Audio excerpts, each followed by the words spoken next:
recently, I actually took your advice and tried a range of different tools that we're going to be talking about today and different processes, and it's literally changed my life. We're just a couple of business anchors. Welcome to the Business Anchors podcast. This jingle is slightly too long. This jingle is slightly too long. Why are we talking about business automation, Dan? Let me tell you a story which has a common theme around how Dan should have listened to Lloyd sooner. I already love it. Which, if you're a regular anchor, you've probably heard us mention this before. But so let me tell you a quick story. So Lloyd is definitely a kind of work smarter kind of guy in my eyes. Correct me if I'm wrong, Lloyd. Lazy. No. I'm not saying that. But you will do anything possible to work more efficiently so that you don't have to work as much. Yes, lazy. Which is yes. which is logical. Yeah. But I'm one of those people that is a kind of just a work harder kind of person, which I don't think is a positive thing. Which if we have an issue or a challenge, I will just work longer hours and work until I basically bleed my eyes out and hate my life. Bleed your eyes out. True. And kindly, Lloyd, ages ago, you noticed me doing this and you have multiple times suggested to me, Dan, you should think of ways to work more efficiently and smarter, and you should try different tools to help kind of automate what you're doing to save shitloads of time. And I was like, yeah, all right, Lloyd, shut up. And recently, I actually took your advice and tried a range of different tools that we're going to be talking about today and different processes, and it's literally changed my life. And I wanted to talk about it on the podcast because I reckon there's other people like me that this will change their life. I honestly think most people don't use things like this.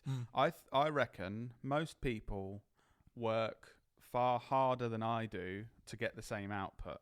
Yeah. And I think, thankfully, I do. I know I was joking, but I think it does. I wouldn't say laziness, but I suppose it stems from me wanting to be able to work the least I have to get that output. Do you know what I mean? It's logical. To be able to do more and better work stuff, but also be able to do different stuff in my life and not be working all the time. But Dan, I definitely don't think you're like unique. I personally think most people work in a way like that, and therefore this episode will be very useful, hopefully. So that's the backstory. I want to dive straight in because we have got a lot of good stuff to talk about this episode.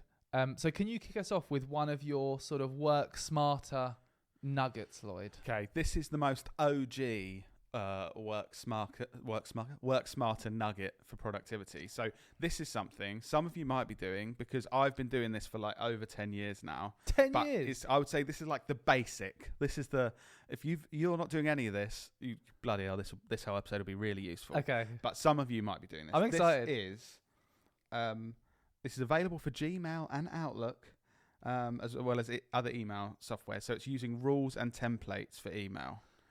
So this is what I mean. Like, this isn't high tech. We're not talking about AI or anything like this now. This is something I literally started doing in 2013. Tell us about rules and templates. So basically, it's to minimize the amount of time and resource you put into emails that you're sending and processes with communication day to day, which is a massive part for most of our jobs. Probably business anchors, listeners here, a lot of it, even if it's not email, will be communication with people.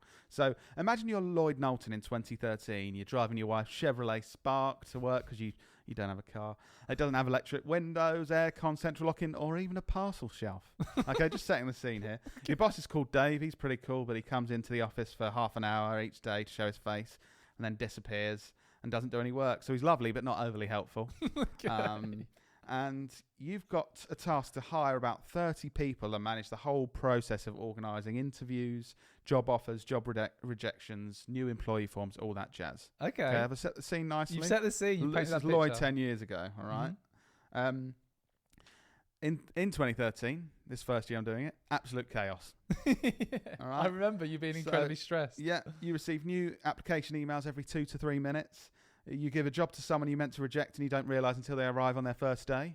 Okay? You actually did that, didn't you? Yeah, that's true. Literally, he walked in and I thought, well, there's that guy that I didn't give a job to. And he was sort of there in his uniform. I was like, oh, right, okay, going to deal with this. But this is what I mean. Obviously, that's a massive mistake and a blunder that can happen if your inbox is chaotic. But and that only happened once. But, then you realise, after this year of chaos and this might have been part of what made me think there's a better way, because I was just like, God, is this what working's like? Because this was very like early in my working career. And then I realised I can set rules and templates for my inbox. And that saves your situation. Well, set up rules the next year, emails for job applications, set up rules so they go into a specific folder for each role. So it's not just every 3 minutes a new email's coming in. There's a folder just filling up for when I'm ready to review applications for that role. There's a folder filling up for when I'm ready to review applications. That for is simple role. but clever. Yeah. And when I put emails into a reject folder, so when I'm like, oh no, then that's not for me, it sends an automatic polite rejection email. Okay. Clever. So they were the kind of first rules that I put in place, and it was an absolute game changer for me. Now, some of these are outdated now because some people might use recruitment platforms that you can do this within a platform rather than email. But I do think there's things like this day to day. There's repetitive processes we all have within emails. If we're someone that works in a job that uses a lot of emails, that these rules and templates can really help. And you can, sorry, and just to check, you can do this in Outlook, Gmail. You can do it in Outlook and Gmail, and you can do it in different ways on other platforms as well. Most people use Outlook or Gmail, and you can definitely do it there. And the other things, templates. So you basically write an email once, set it as a template, and then you can click one button to open that up. I've introduced you to that. Yes, I've started doing it recently. So, for example, in this case, I clicked one button to reply to invite someone to an interview rather than the year before when it's like, oh, hi, Stephen, do you want an interview? And it basically is the fully written out email already written. You click it in one button. And if I want to add or adapt to that, fine, but that takes 30 seconds rather than 10 minutes to write this email out. Click one button to request all the forms I need from a new employee. So setting up a template with attachments. So click one button and it's basically saying, here's everything I need from you. Clicking one button to offer a job and confirm availability. Now, this one was dangerous. Because that could have quickly got me to a place where I offered a job to people that shouldn't have it again. But if you use it well, so this was an absolute game changer for 2013, Lloyd. And if anyone has repetitive communication or tasks, so for example, you, Dan, thinking of your role, you're quite often talking to people about new opportunities. That may be setting up a call, or it may be you have a repetitive task where people say, can you just send me something, a bit of an idea of what you do?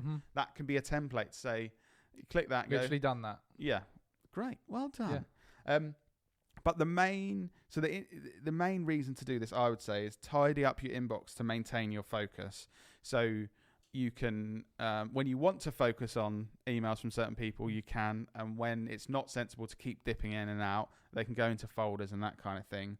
You can automate those repetitive tasks that you have in your role, and this can save crazy amounts of time and focus.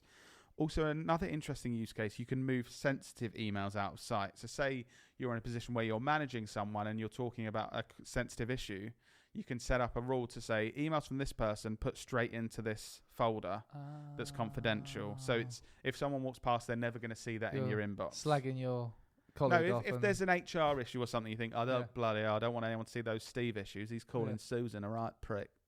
Right? And you'd be like, this is going to cause... So you go, right. Do you know what? I'm shocked at how organised you were in 2013. From knowing you then, I just thought you were very chaotic. No, 2013 I was chaotic then. Oh, so it was 2014. 2014. Right. Yeah. Okay, that makes sense. Another final interesting use case for people, obviously this is endless, but you can make it play a unique sound if you get emails from like a VIP list. So say No, stick with me. Okay, stick with me. Say oh God, I get 50 emails a day. Most of them are like spam. Most of them people that like I will deal with, but I don't want to immediately. There's these 2 clients I know I need to respond to within half an hour if they contact me. You can set up a sound for emails from those 2 people. Then you don't have to keep checking your inbox. You'll be notified if there's a reason to check your inbox, because this is something that eats up a huge amount of all of our time, checking checking emails, checking WhatsApp, checking Slack. So if you don't have to, and you get a specific notification. So that's my OG. Thank you, Lloyd. That was really good. Really good. And I've started to apply some of those things that you've said, and it's been hugely helpful. I feel like your next one, it kind of takes some elements of this to the next level. So my next one is really the main one that's changed my life, and I'm not even exaggerating, is to use Calendly to manage your life. So Calendly is, again, it's on the same theme of sort of emails and calendars and that kind of stuff, but it's around how you book in meetings and calls and that kind of stuff, and it automates the whole process. So let me paint the picture for you. Previously, before using Calendly, someone would get in touch with us and say, I'm interested in working with you. I'd reply and say, oh, great. Can you do this date, that date, this day, that day, this time? I'd have to look through my calendar, find the dates. Oh, the endless back and forth. Yeah. Sometimes those dates didn't work. So then I had to go back and I also penciled those dates into my calendar so that I didn't book anything else in. So I delete those penciled out dates, try some new ones, pencil in some new ones, back and forth, eventually get time. Then I have to go into Zoom, open up Zoom, manually schedule a meeting with them for the date and time that they said. A lot of people relate to this process of the back and forth and then genuinely steps. Shitloads of time. And you think I honestly get 50 to 100 emails a day. Non-value adding time you're spending. Non-value adding time. It doesn't add a lot of value to anyone. Our clients, to you, to our business. It's just wasted time, basically. And the funny thing is, so I've known about Calendly for years, right? I've literally known about Calendly for years, but I had a massive objection to using it, which was flawed. My objection was invalid because it's not what they do. So let me just tell you, if anyone can relate to this. I thought the way Calendly works is you say to Calendly, right, on a Thursday between 9 a.m. and 5 p.m., anyone can book a meeting with me. That's when I'll take calls. And then you do that, and then every Thursday someone can book a call 9 to 5. And I thought, well, my calendar changes constantly. Like I'll book something in the night before, and it's like, so that's not going to work because it's going to be really not useful for me. However, what I didn't realize is, when you connect Calendly to your calendar, it automatically, you can get it to provide dates and times where you already have gaps in your calendar. And when you put things in, it automatically updates the options that people can choose. So they can't choose that time. So they can't choose the time. Yeah. So it looks at my whole calendar. I can set time frames that I'm willing to take calls, like 9 to 5, Monday to Friday. I'm willing to book meetings. But it will only allow people to book where there are actual gaps in my calendar because I'm not doing something. So you have the freedom any time to put something in your calendar to make sure you don't get those calls booked. Exactly. Yeah. Exactly. So now the process is, hey, interested in working with you. I reply once. Amazing. Please book a 30-minute slot here so we can have an initial chat. Done. They book a slot. It automatically schedules in my calendar. It automatically sends them a link to the Zoom call. I've also set up text reminders through Calendly so that I get a text reminder and they get a text reminder like however long before the call, an hour before the call.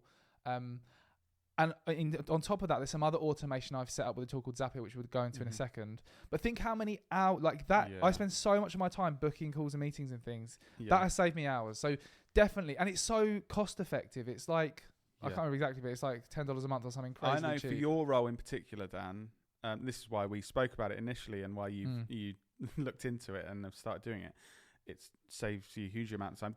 Some people think, oh, I only have 1 or 2 calls a week. Like, wouldn't be worth the effort? But I think there's some roles where people be like, oh God, I do so much back and forth with clients or customers or colleagues where we're trying to work this out, and this could be. It really integrates with so many other tools as well. There's like, that is the most basic level. I'm still learning about it and exploring it and finding new use cases every day. You know, another positive for it, I think the perception of when I've been, when someone sent me a link before and said, oh, sure, book in, my perception of them immediately, I think, okay, they're on the ball. They're quite organized.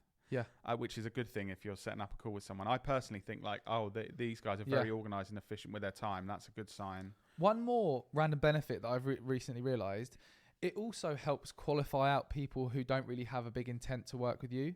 Because sometimes, this has happened a couple of times, I've sent the link and they haven't booked a meeting in, and I've followed up once or twice and they haven't booked in, and I've just left that. Whereas before, might have gone through the process of booking a meeting, then doing it, and they really haven't got that much intent to buy. So really it shows that level of intent. Yeah. Great. Lloyd, what's your next Work Smarter nugget? So, Work Smarter nugget, I love that we're calling it that, is our Loom videos. Love a Loom video. Is another tool we're using more and more within our business, and another tool that I think both of us have known about for years and haven't taken the leap, and fairly recently we've been using more and more. What is Loom? So, Loom is a video messaging tool and helps you get your message across through instantly shareable videos. That's what they say. It's quite a simple thing, really, when you think about it. It's basically a platform that makes it really easy to record a video of you talking to camera or you sharing your screen or both, recording it and sending a link or sending a file or saving a file with that video in. That's in effect what it is. Not an overly complicated idea or platform, but it is really massively helpful and can really increase your productivity and save time wasting. So, Dan, you're actually better at this, even though I've been talking about it for years. I feel like you've been using it more recently. Our accountant is brilliant at this. So they have it in their whole process. So they do like mine and Dan's personal tax returns. They do our tax and stuff for our business. They, all that kind of stuff. And whereas I feel old school accountants, it's like, right, let's have a meeting for 3 hours. We're going to talk through your accounts and we'll charge you for that meeting. Yeah, they know that we don't want to pay for that 3-hour meeting explaining what's going on. So they do our tax stuff. They then spend like 5 minutes sharing the screen, going through, explaining what they've done, explaining everything, any queries they have. Oh, we just need to check this, this, and this. And they do that all on a call, sharing their screen, talking through it, and then send me a link. You can even play it on like 1.5 times speed, 2 times speed. So whereas obviously it'd be rude to, in a meeting, to go, can you just hurry up? I haven't got the time. You can listen to it 2 times speed and get through it quicker, and you can obviously slow it down for bits that you really want to focus on. I play everything 2 times speed. Do you? Literally everything. It just saves you so much time and you get the same information. Yeah. And so in normally the videos they send me a few times a year are between 2 and 5 minutes. An incredibly efficient process for both sides. Both sides are using less time, less resource, and freeing up that time for value-adding things again. So they're really good at this. And I think the ability here to automate things and for new employees, this is the biggest thing for me.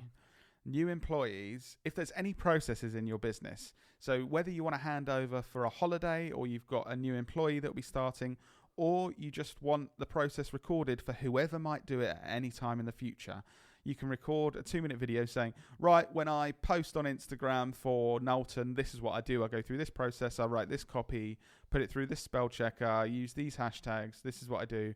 Save that. Now, when you go on holiday, you can easily do a handover and say, oh, all the instructions are here on this video are recorded last year. And the best of the best I've seen companies use this, they basically use Loom videos as their company handbook. So they have videos saved in folders for all processes for everyone's roles. This is something I aspire to at Knowlton.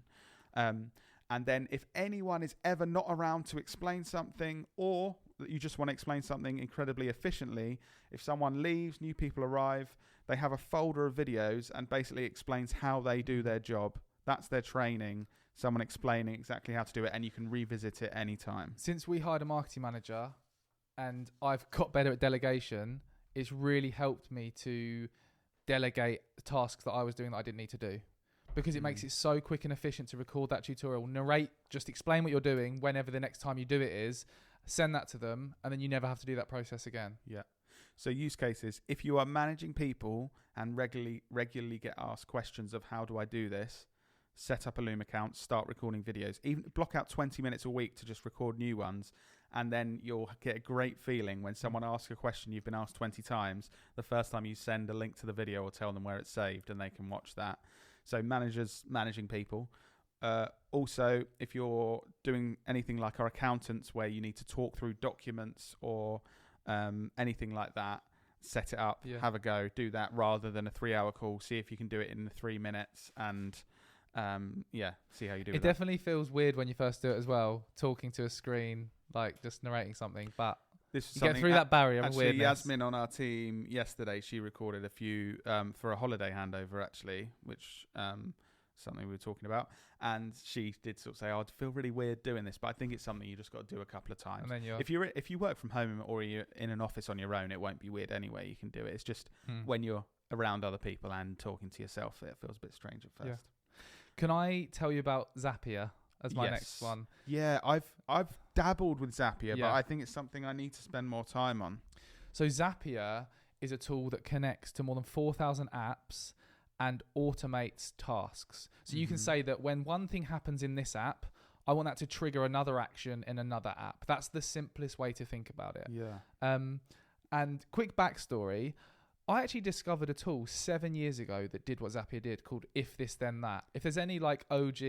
I still use that. Do you still use that? Am I OG then? So you use that because that's like one of Zapier's competitors. The main thing I read up about the difference is IFTTT, or If This Then That, is more of a tool for like personal use because it can connect to like the weather app and tell you when it's going to rain. That's how I use it. Okay. So it's more for like smart home stuff. So if I leave the house for a certain amount of time, it's the evening, it turns on a security light, and like if I press a button on my phone, it turns the heating up for an hour or something. Yeah. Like all these different things. It's really like clever. That. Yeah. And I, if you really want to cringe, do you fancy a good cringe, Lloyd? Yeah, I would like that because we've been cringing about me recently. Yeah. So 7 years ago, when I used to wear suits and stuff and pretend I know what I'm talking about, I created a tutorial on YouTube, which is still there, called Tutorial: Find and Convert Customers on Twitter Using IFTTT. Nice. And it's me with my high-pitched voice like that. Yeah, it's weird how much higher your voice was, even though you were a man. Yeah. Yeah. I actually, just to give myself credit, let me tell you this use case that I used it for 7 years ago, and I'm still I'm quite impressed with it. Yeah. So I set up an IFTTT so that when someone tweeted keywords that showed that they had a need for social media marketing training or support, I would get an email notification, and then I would follow up with them to say, hey, I can help, as a lead gen thing. It was really cool. You can actually still do that. Yeah, for 7 years, God, that was ahead of the curve. Yeah. Setting something like that up.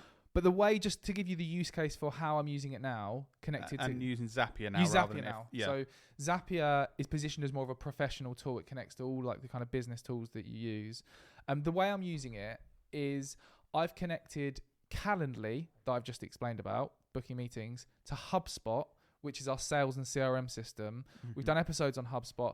HubSpot is a tool that helps you track all leads that you're generating, and you can set up a sales process, and you can guide those leads through that process, set up tasks to remind you to follow up. It's just an incredibly good tool to help you attract and convert more new business.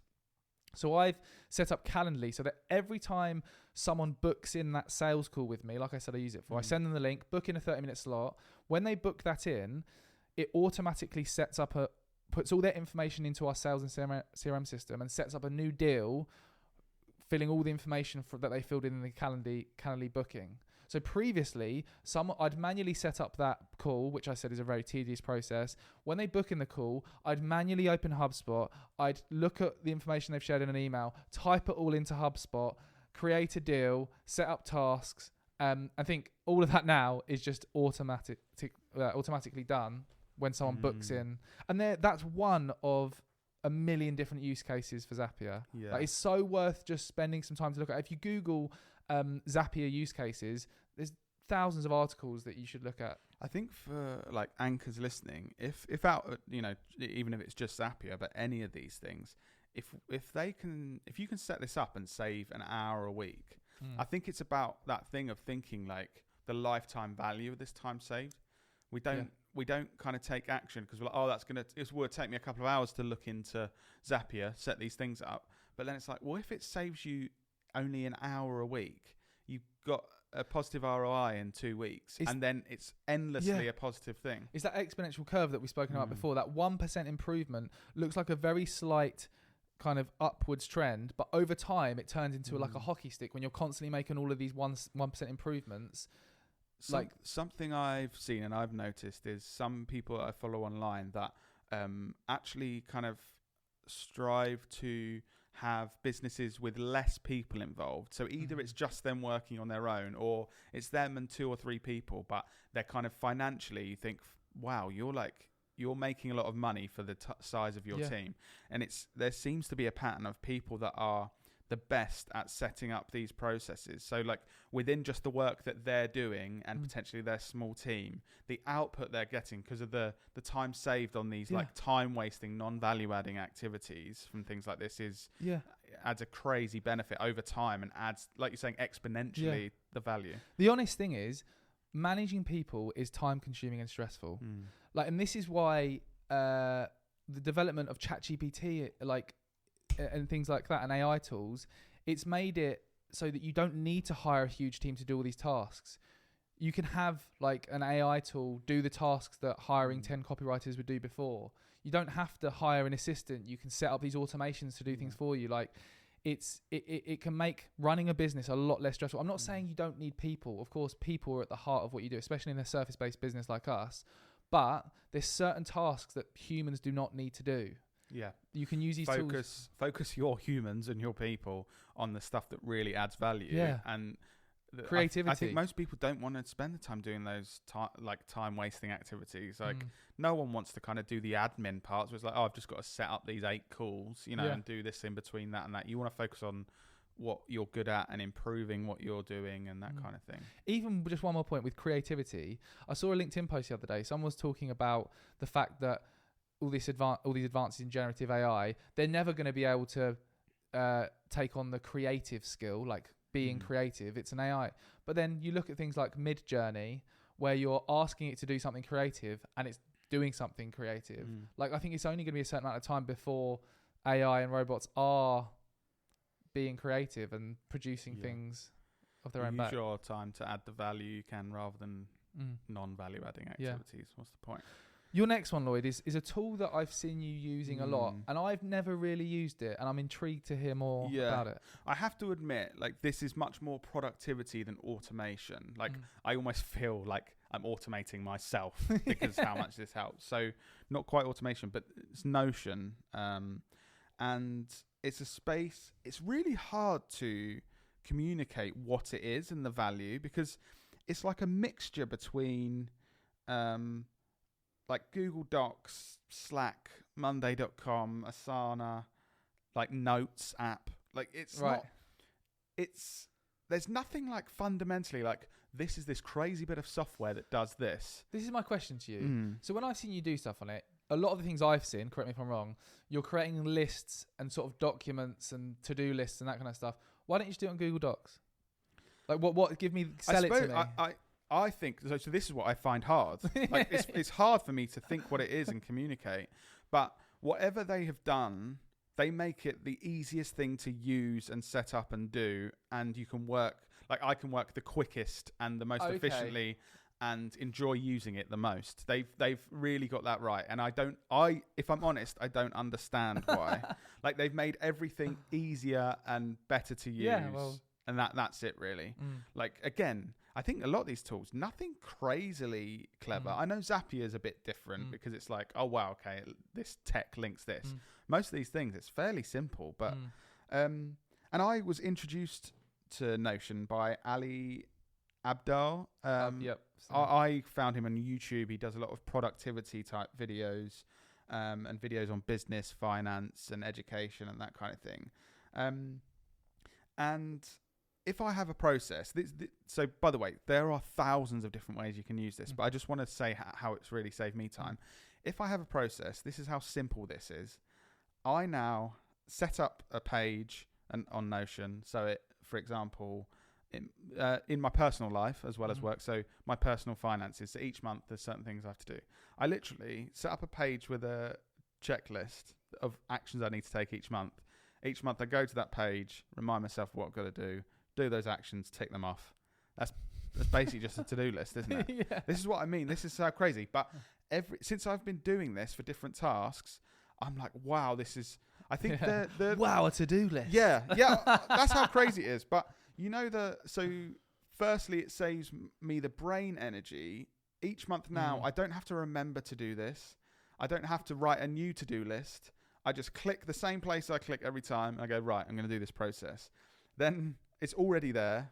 I don't have to be thinking. And I think the great thing about checklists like this, it's the 30 seconds or up to like 2 minutes in between things. Your brain's kind of going, right, what's the next thing I need to do? And just follow this thing. And again, I think it's hard to communicate the value of this, but I would try Notion, have a look, or just on YouTube, search Ali Abdal Notion, and he shows you a lot of ways that you can use it in business and in your personal life. It's almost like, it feels like a little personal website, because you create links to different pages within it. Right. So I have, within my own personal workflow at work, I set up all the clients we're working with, and I know there's certain things I want to do to check in with this project, to check in with that. And so I go there and I go through again, like, okay, that client, click. Oh, I've left myself a reminder to check these things that day. Okay, then go here, and then each month, oh, I know that I check in with that client to do these tasks and that kind of thing. And so you set up. Again, I sound like a boomer, but it feels like your own little website because you're clicking hyperlinks to different Your own pages. little website. It basically looks like a 90s website because it's just like text with links to different lists and stuff. But you can set up calendar views. I've actually set up a calendar for one of our clients using it for the first time as to kind of show them a content calendar, and I've been talking that through with some of our teams about something to consider as well. But yeah. Have a look at Notion. You might be like, why would I use that? But I just know personally it's saved a huge amount of time. You love it, so I definitely think it's worth looking at because you are constantly on it. Yeah. Can I share one bonus one? Okay, just quickly, Dan. Really quickly. Fathom. Fathom is an AI note-taking tool that connects to your Zoom account and automatically records, transcribes, and takes notes for you in all of your Zoom calls. Quick note. Yeah. Fathom.video. Yes. There's other Fathoms like Fathom.io and Fathom. It's hard to find sometimes. So Fathom.video. Yeah. For me, personally, use cases, incredibly useful for sales calls.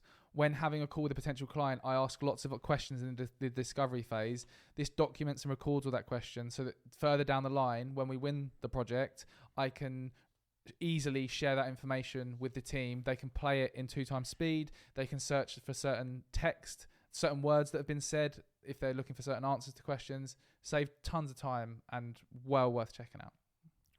Nice. Anchors, if there's anything here, if you're on your commute or it's the weekend or whatever, and you're thinking, oh, I actually want to do some of these things, with these podcast episodes, we put these on our website. So say it was like, oh, I want to go back and listen to that Calendly one and find out the use cases or whatever. Go onto our site and you'll be able to see kind of the podcast, and what we've spoken about, and you'll be able to find the bit you want to and that kind of thing. It's knowltonmarketing.co.uk is our website. Yeah. So have a look there if there's specific things you want to go back on, because I do think this is one of those episodes where there's like actionable stuff. It would be good to go, you know, you might have heard like Calendly's going to save me so much time.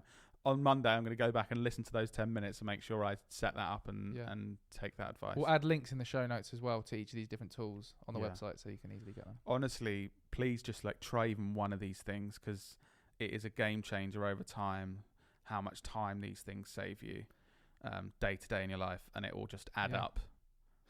And write a review as well. Yeah, now. Write a review for this podcast because it's been incredibly I think it's time to go, guys. Yeah. We'll see you in your ear. See you in your ears. Sorry, this has just been so incredibly value, and now my brain's gone to mush. All right, we'll see you in your ears next week, guys. Bye. Incredibly value.